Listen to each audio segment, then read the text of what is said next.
Buenos días, profesora. Soy Andrea Ceballos y voy a hablar sobre los temas de la unidad 1 y 2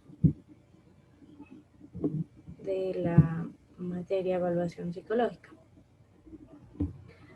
Entonces, el desarrollo histórico de la evaluación psicológica remontará sus orígenes a la antigua China, o incluso pueden haber pruebas de que los antecedentes aparecen en la etapa de la Biblia, en el periodo en el que se vio estos hechos. Y desde luego a todo lo largo del pensamiento humano. La evaluación psicológica, por su parte, estuvo en un principio más centrada en la búsqueda de diferencias individuales, por lo que la perspectiva correlacional, lo que quiere decir que no era tan experimental al principio, fue la prioritaria. Sin embargo, la incorporación de la evaluación conductual y otras corrientes la han hecho que predominara la metodología experimental. Las primeras fases de ambos procesos son idénticas, ya que poseen el mismo objetivo.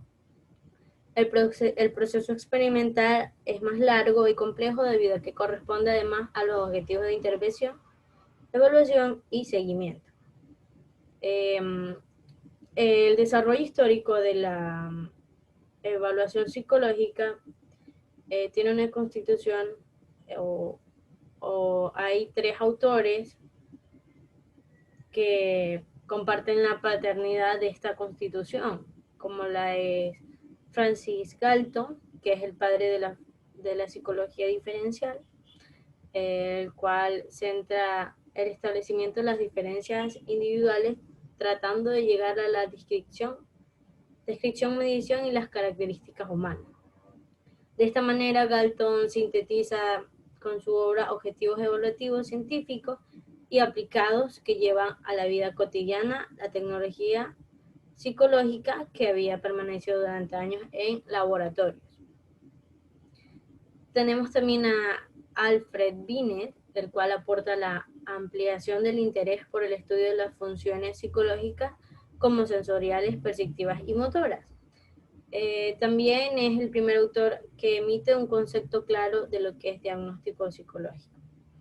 Así compara tres tipos de métodos complementarios en su estudio diferencial con niños anormales y retrasados. Tenemos también a James McQueen Cactel, quien realizó su tesis doctoral sobre el estudio de diferencia de los tiempos de reacción, y ello bajo la dirección de Wundt. A él se le debe una serie de pruebas psicológicas para la medida de la presión dinamométrica. Esto quiere decir, o bueno, puede entenderse como la presión a una persona con la mano, un dinamómetro. Al igual que Galton, él pensaba que este tipo de medidas reflejan de algún modo las capacidades psicológicas generales del ser humano. Eh, También la velocidad de retroceder el brazo, la habilidad para percibir estímulos con las palmas de las manos, la memoria para letras y otras, este, y otras aportaciones que tuvo James. El término test mental fue acuñado en el año 1890 y el objetivo de estas pruebas se estableció en la determinación del rango, la exactitud y la naturaleza de las facultades psicológicas. De esta manera, reunirá suficiente información o material para hallar los factores que regulan el desenvolvimiento de estas dificultades o de sus conexiones o perturbaciones que se presenten en los individuos que pues, examinemos. Él es también el primer autor que plantea baterías de pruebas para la evaluación psicológica. En la actualidad son pocos los autores que mantienen esta polémica, puesto que se le consideran complementarios. Uno de estos autores que son más actuales es Fernández Ballesteros y Carl Robles, que proponen la realización del proceso de evaluación en 6 fases. Estas 6 fases de formulación y evaluación de los problemas es la formulación de hipótesis, la selección de conductas claves y variables relevantes, el tratamiento recogido de datos pertinentes a la hipótesis, la valoración de resultados y el seguimiento. Podemos decir que en resumen o en conclusión, la constitución de la evaluación psicológica como una derivación de la psicología científica se produce durante el último cuarto del siglo XIX y la primera década del siglo XX, en donde durante este periodo se perfila el concepto de evaluación psicológica como aquella disciplina que dedica al análisis de la individualidad a través de la evaluación de características sensoriales, perceptivas y motoras, así como de las funciones psíquicas superiores. Todo ello de una serie de técnicas que adoptan el nombre de test mental. El proceso de evaluación psicológica, el objetivo de esta evaluación es el estudio científico del comportamiento de un sujeto o de un grupo específico de sujetos. Tal estudio lleva a cabo inmediato un procesamiento reglado, con unas fases establecidas propias del método que estemos utilizando. En este caso puede ser científico positivo, de tal forma que pueda ser replicado como ocurre en toda investigación científica. Por ello, este procedimiento o proceso evaluativo cobra un interés prioritario. El proceso de evaluación comienza cuando un cliente realiza una demanda a un profesional de la psicología propiamente, referido a un sujeto concreto o a un grupo de sujetos.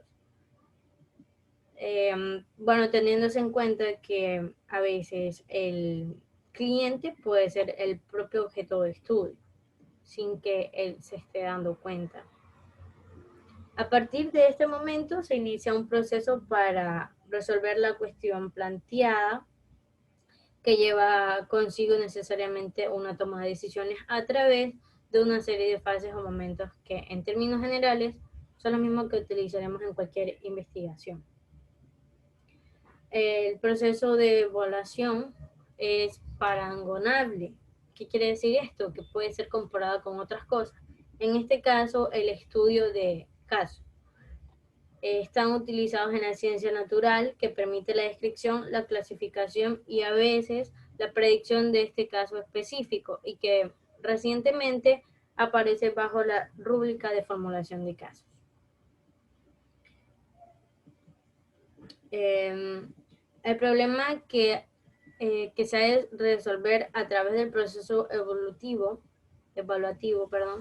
tiene distintos objetivos, tanto básicos como aplicados, ligados al ámbito de la aplicación clínica. Se puede decir que la evaluación psicológica presentaba en un primer momento una exclusiva meta, que era la del diagnóstico. Este diagnóstico que no se va a derivar en la mayor parte de los casos.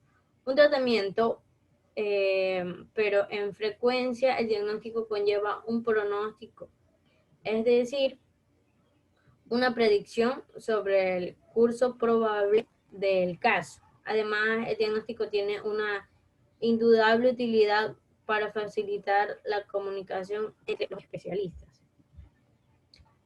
La mayor parte de los autores establecen las etapas básicas del proceso de evaluación, que son 4. La primera, la recogida de información, la formulación de hipótesis y deducción de enunciados contrastables, la contrastación, la comunicación de resultados, que puede ser pues de forma oral o escrita. En conclusión podemos decir que en esta proceso de evaluación es contemplado como una etapa de toma de decisiones para resolver un determinado problema o demanda. Los límites y alcances de la evaluación psicológica. Uno de estos alcances es que estas deben de compararse con grupos de controles. Las muestras están identificadas y homogeneizadas a partir de criterios confiables y universales de evaluación. De la evaluación de resultados, que implica el uso de pruebas psicométricas. Estas pruebas psicométricas o evaluaciones son, por ejemplo, la evaluación de personalidad, de inteligencia emocional y de preferencias de comportamiento. Todas estas válidas y adaptadas a la población específica. Por ejemplo, a una empresa, estas pruebas van a medir cosas que sean necesarias para un empleo o para las personas que quieran requerir empleos.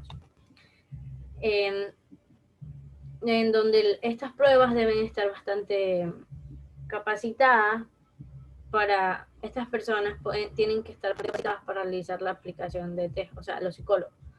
En caso de una dificultad, el proceso si se presenta algún caso de dificultad dentro de la intervención. Se miden aspectos de la conducta basados en una experiencia de diferentes poblaciones. Una limitación puede ser que no se tome en cuenta una determinada población y por tanto no tome en cuenta otras variables, como podrían ser la ubicación o incluso los aspectos culturales. Muchas veces también la falta de autorización de los profesionales es un factor limitante. La condición deontológica de la evaluación psicológica, bueno, vamos a decir que hay dos cuestiones éticas que han de ser contempladas en la especificación de la demanda en ciertos casos. Se trata de ver si es una demanda lícita o si el psicólogo está preparado para abordar esta demanda con objetivos. Si bien la técnica es un requisito de una actuación profesional ética, esta debe ser también informada a la luz de las cuestiones que en el transcurso del desarrollo y la consolidación de la psicología como profesión, el colectivo que lo forma ha convenido con esencia de un ejercicio responsable de esta. La deontología se refiere a los deberes relativos a una práctica determinada. Son enunciados normativos sobre la evaluación psicológica que dan lugar a los códigos de ética. A la deontología corresponden los deberes y obligaciones de la psicóloga, lo cual incluye atributos y valores como idoneidad, integridad, capacitación, respeto por los derechos y dignidad de las personas, responsabilidad profesional y científica, deberes relacionados con la docencia, la investigación y las declaraciones públicas. Los derechos de los evaluadores, entre otros tenemos el derecho a dar consentimiento formado, debe saber que se le tomarán pruebas, que va a hacer los datos obtenidos y a quién será revelada esta información. Como puntos tenemos los derechos a ser informado a los resultados de las pruebas, la información realista en un lenguaje donde el evaluado pueda comprender lo que estamos diciendo. Como punto 3 tenemos los derechos a la privacidad y a la confidencialidad. El psicólogo tiene deber legal y ético de mantener como confidenciales las conversaciones con sus clientes. Como punto 4 tenemos el derecho a recibir la clasificación menos estigmatizadora, las etiquetas. Los derechos de los evaluadores se invalidan cuando su vida o la de otros está en riesgo. Por ejemplo, en los casos de cuando una persona tiene ideas suicidas o amenazas a terceros, cuando las personas en sí están en riesgo. El método clínico fue uno de los temas que tratamos dentro de esta primera y segunda unidad. Dice que es el proceso o secuencia ordenada de acciones que los médicos han desarrollado para generar su conocimiento desde el comienzo de la era científica. Es el método científico aplicado a la práctica clínica. Es el orden recorrido para estudiar y comprender el proceso de salud y de enfermedad de un sujeto en toda su integridad social, biológica y social. Al aplicar el método clínico, esta se está elaborando y construyendo el conocimiento médico. Hay autores que definen a la psicología clínica por su método, es decir, por la utilización de un método. La psicología clínica dentro de la psicología clínica debe utilizarse el método clínico, pero de una forma correcta. En la psicología clínica se ha caracterizado y se caracteriza por la utilización del método clínico. Por el mismo, puede ser utilizada en otras especialidades, de ahí que la psicología clínica no puede ser definida de esta manera, considerando además de que una ciencia o rama no se define solo por su método, sino por su objeto y sus fines. Con respecto a la definición del método clínico, consideramos que siempre se realiza una evaluación profunda y objetiva de la personalidad del sujeto, estamos utilizando el método clínico, independientemente de que se utilicen algunos procedimientos estandarizados o diferentes pruebas psicológicas. El análisis del contenido es uno de los contenidos que están en la segunda unidad, donde dice que el análisis del contenido, por su característica de técnica desarrollada desde los inicios de la investigación sobre comunicación, se ha convertido en una exclusividad en la forma de determinar la influencia que los medios de comunicación de masas ejercen sobre la conducta humana, y recorriendo las definiciones de autores clásicos. Por ejemplo, la forma de medir la influencia de la prensa, puesto que este medio es el que más se presta a ser investigado. El análisis de contenido es una técnica de investigación para la descripción objetiva, sistemática y cuantitativa del contenido de la comunicación. Es quizás esta idea de la cuantificación la que permite distinguir entre el procedimiento científico y aquel que es guiado por la institución. La autobiografía, sabemos que una autobiografía es una biografía contada por la persona misma, pero para Alport, documento personal se podría definir como un escrito cualquiera que consiste o inconsistentemente ofrece información acerca de la estructura dinámica y función del pensamiento de su autor, es decir, cómo la persona se describe. Es pertinente subrayar que la definición de Alport no incluye alusión alguna al entorno social en el que se describe el sujeto. El, el espectro material de autobiografía puede parecer abrumadora en cuanto a la clasificación de los documentos personales o material autobiográfico. Que una de las primeras fue propuesta por Alport en 1942, diferenciando documentos de primera persona sobre la vida del sujeto y documentos de tercera persona sobre individuos o sujetos de grupo. En ambas categorías, el autor incluye documentos de naturaleza escrita y oral. Como último tema tenemos que son test proyectivos y psicométricos. Los test proyectivos se basan en la hipótesis proyectiva formulada por Frank en 1939, la forma en la que la persona percibe e interpreta material del test. Estas reflejan las características básicas de su personalidad. Los estímulos del test sirven como una pantalla en la que el sujeto proyecta sus propias ideas. La mayoría de estos test proyectivos están influenciados por el psicoanálisis, ya que proporciona material inconsciente del sujeto. Se utiliza como medio auxiliar para el diagnóstico. En general, la psicometría ha sido definida desde diferentes perspectivas como la disciplina de la psicología que se ocupa de todas las medidas en el campo psicológico a través de métodos, técnicas y teorías implicadas en la medición de variables psicológicas. Con el objetivo de construir y utilizar adecuadamente los test y escalas, de tal modo que se garantice su fiabilidad, su validez y aplicación adecuada.